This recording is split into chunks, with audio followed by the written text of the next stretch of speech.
what's up sa inyo mga guys? It's me, Boyet. Sana sa mabuti po kayo palagayan at ingat po kayo palagi. Halina't samahan niyo po kami dito sa mga kaganapan sa bahay namin for today's video. Wow! Boss Rusty na pabida-bida, pasok! 自転車自転車自転車自転車自転車こいで Ang galing mo talaga, Boye. Talagang malayo. Malayo ang mararating mo sa pagbablog. Thank you, bossing!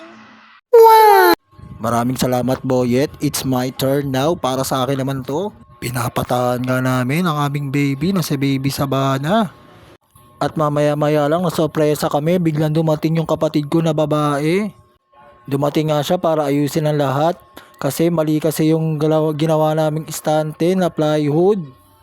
Mas matibay nga naman kasi pag bakal na yung istante.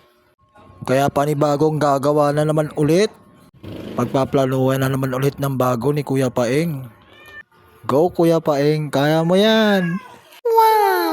Ayan po mga kaganapan sa mga scene. Pinatawag nga yung mga magagawa para magpulong-pulong at kausapin ang mga susunod na mangyayari at plano.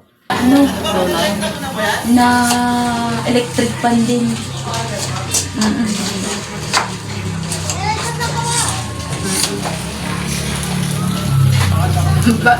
Bumalik na naman sa hardware si Kuya. Sarado na.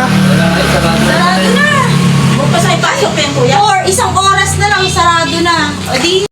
Medyo bibitinin ko muna kayo dyan mga guys ha. Ito yung mga sumunod na kaganapan nang umalis kami ni Mama para kuhulin ang aking national ID na matagal ko lang hindi pa nakakamtan. Kaya nga bumiyahe kami dyan papunta sa Star Mall.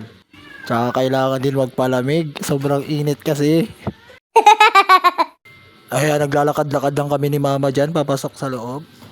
Kaya nga po nakapasok na kami sa loob ng mall. Gumaan yung pakiramdam namin ni Mama kasi sobrang init kasi sa labas. Kaya yun nandito na nga kami para makuha ang aking national ID sa wakas.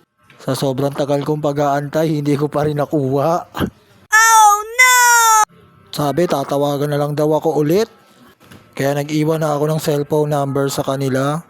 At syempre, hindi ko naman mapapalampas ang lahat ng ito. Hindi ako mapayag na hindi kami mabubusog ngayon dito. Mabubusog sa ice cream halo-halo lang. Kaya umorder na nga kami dyan ng ice cream halo-halo ni Mama.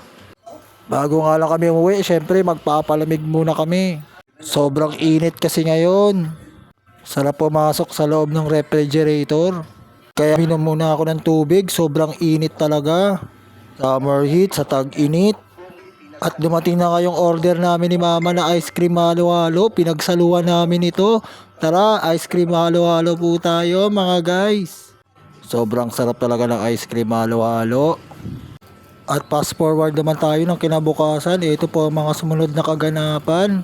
Nagkumain nga ako ng lugaw dyan kila Kuya Lugaw Man. Nag-crave na naman kasi ako sa masarap na lugaw nila. Favorite ko talaga dyan yung tokwa nila na may lugaw. Kain po tayo ng lugaw mga guys. At eto naman yung sumunod na nangyari. Ginagawa na ni Kuya Paeng yung istante na bakal na ni-request ng kapatid kong babae. Katulungan ni Kuya Paeng ang kanyang asawa na si Ate Lisa. Wala nga ni dyan si Ryan Agoncillo. Kaya si Kuya Paeng muna. Kaya sinukat-sukat muna ni Kuya Paeng yung gagawin niya na malaking istante. Malaking istante nga ang gagawin ni Kuya Paeng. Yan po ang kaganapan na nangyayari ngayon. At eto naman yung sumunod na nangyari. Nag-welding na nga dyan si Kuya Paeng para sa gagawin niyang malaking istante. Sobrang haba at laki nga niyang istante na yan mga guys. At gawa pa yan sa bakal. Kaya winelding matibay.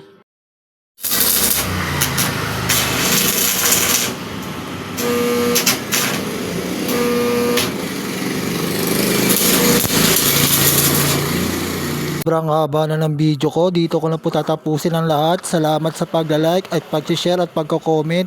Ingat po kayo palagi mga guys. Stay tuned lang sa panonood para sa susunod na episode na vlog natin mga kapuso. Yun lang. Goodbye.